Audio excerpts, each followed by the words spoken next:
দর্শক, এই সেই মেটলাইফ স্টেডিয়াম যেখানে আর্জেন্টিনা এবং চিলির খেলা হচ্ছে।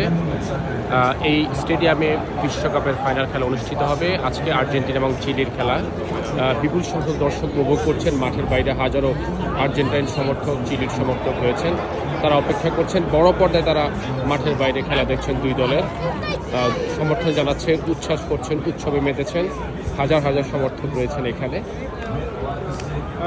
তবে সমর্থক বেশি আর্জেন্টিনায়, শুধু আর্জেন্টিনা থেকে নয়, আর্জেন্টিনার অন্যান্য দেশের যারা বিশ্বের বিভিন্ন প্রান্তে আর্জেন্টিনাকে সমর্থন করেন তারা এখানে উপভোগ করছেন এই ম্যাচ অধীর আগ্রহে।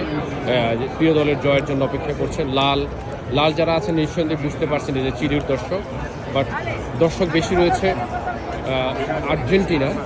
বিপুল সংখ্যক আর্জেন্টাইন ফ্যান এসছে বিভিন্ন প্রান্ত থেকে। নিউ ইয়র্ক স্টেটের বাইরে অন্যান্য জায়গা থেকে তারা যারা আর্জেন্টাইন ফ্যান আসছেন তারা